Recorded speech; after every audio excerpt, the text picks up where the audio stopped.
Vous êtes peut-être déjà sur les pistes en train de nous écouter d'ailleurs. La montagne, c'est un business qui marche très bien et le Club Med mise beaucoup dessus. Bonjour Thierry Orsoni. Bonjour. Merci d'être avec nous. Vous êtes le porte-parole du Club Med, représentant de Fosun en France, conglomérat chinois, c'est votre maison mère.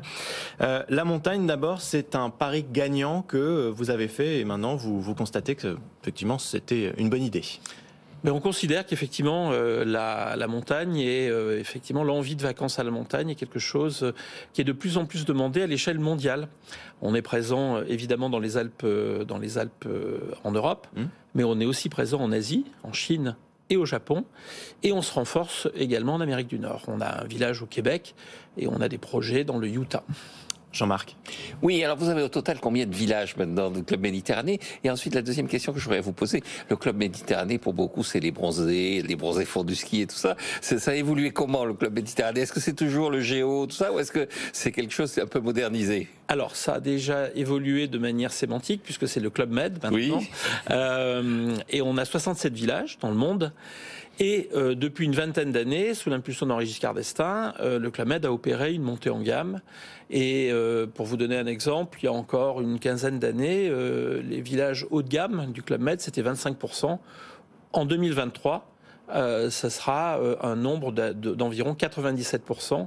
Premium et Exclusive Collection qui correspond donc au summum de la gamme. Mais tout l'enjeu, c'était effectivement d'évoluer vers le haut de gamme, tout en gardant ce qui fait l'ADN et les valeurs fondamentales du club, incarnées par les géos, et effectivement une certaine forme de convivialité qui permet à nos clients de vivre des vacances l'esprit libre, mais dans la joie. Et on vous arrête plus, parce que là, vous allez ouvrir 10 nouveaux resorts d'ici à 2 ans, d'ici à 2024. Vous en rénovez aussi, dans cette, j'imagine, dans cette optique de montée en gamme. 13 rénovations, pareil, dans les 2 prochaines années. Tout ça dans cet objectif de proposer des services toujours plus qualitatifs. Effectivement, tout en restant fidèle, effectivement, encore une fois. Parce que c'est ça que veulent aussi les vacanciers, oui. les personnes qui vont aller à la montagne, mais pas que.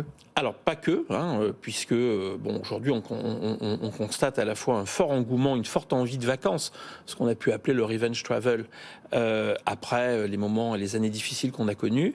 Mais on constate en cette fin d'année un engouement pour la montagne, ça c'est clair, avec des nouveaux resorts qu'on a inaugurés, notamment en France, à Tignes et à Val d'Isère, mais aussi un au Japon, dans l'Hokkaido, mais également au Soleil.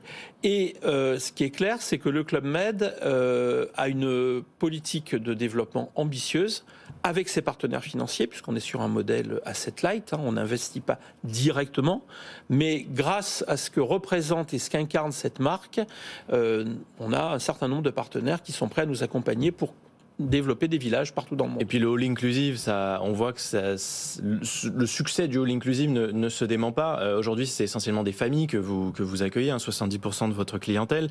Ça veut dire que le tout compris, ça fonctionne, et surtout quand on propose des choses assez haut de gamme. Alors j'aurais tendance à dire ça fonctionne, le Club Med en est l'inventeur depuis 72 ans, mais ça fonctionne particulièrement en période un peu inflationniste, puisque quand vous réservez, une fois que vous avez réservé, vous n'êtes plus soumis, entre guillemets, à des aléas d'augmentation.